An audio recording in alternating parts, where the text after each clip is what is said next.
President Bush told ABC's Nightline Monday night he thinks you can believe in evolution and the Creator when it comes to the Bible. He's not a literalist. You can believe in both? So then you don't believe that Adam and Eve actually existed? Well, he says you can believe in both, I guess. Well, I think, too, there are many people, Christians, who believe that there is some sort of designer behind something. Like for me, for instance, I'm a Christian. I try to read the Bible. I'm kind of a bad Christian sometimes, I guess, because I don't do it enough. But bad Christian. I'm a bad Christian. But the idea, I always think of it like this when someone says, do you believe in a designer? Do you believe in God created the world, or is it evolution? I always think, you look at a great bag, right? And you say, a bag. And you say, oh my goodness, who's the designer? One of us. A bag that you carry. Yes. Not one of you. Yeah. You look at a pair of shoes you like. You say, who's the designer? I love those shoes. They're perfect. They're gorgeous. Right. So then for me, it seems odd not to ask the question when you look at things that are so perfect, like a child or the human eye and its complexity. Well, what about things that are not perfect? Why not think, who designed the things that are bad? I got the point. I got the point. Well, maybe someone else didn't yet.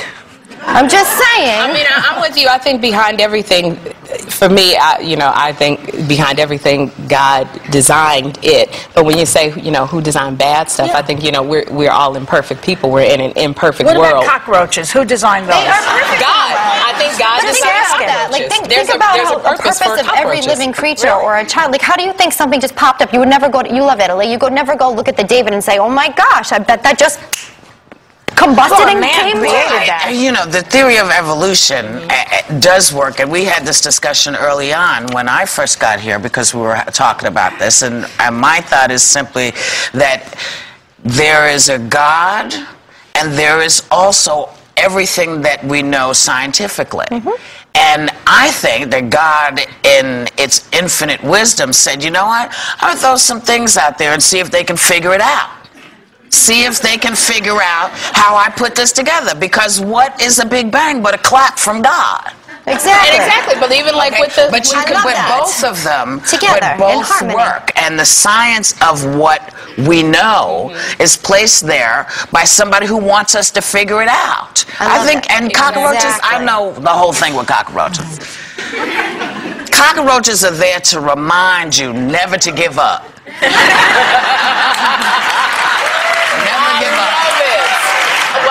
To all the things that were created that are now, that don't exist anymore, that are extinct. What happened to them? But I think there is that natural... mankind did it. Here when the dinosaurs were here, no matter what they tell you. But that is all part of that divine design where you think, okay, this is meant to last, and if it is efficient and working in our world, it will continue and develop. Just like your eyes when they go outside, they dilate, or come inside, they dilate. When they go outside, they retract. It's just, I think that I just personally believe that with extinction, there's a natural pattern in life, and it just... The natural pattern is called evolution. Designed by, in my belief, God. I don't think that it How just are you so happened. sure, though? We're having Meryl Streep on today, who's in a movie called Doubt. Yeah. That's basically what I have, is doubt all the time about all those questions. Because I don't know the truth. I've never died, thank God. Yeah. Did you ever, you know what, Joy, did you ever read... You could be dead now. You don't know if you haven't died. I think I am. I'm sorry. I was just going to say, did you ever read Timothy Johnson's book? Finding God. Dr. Timothy Johnson. He explains a lot that there are these unbelievable chemical coincidences that happen in our world in terms of the development of the earth. And he said if it was off one hair of an pico-inch, that it could never have happened. In terms of the Big Bang, there's so many scientific coincidences that it's actually more believable to think that someone was behind it all.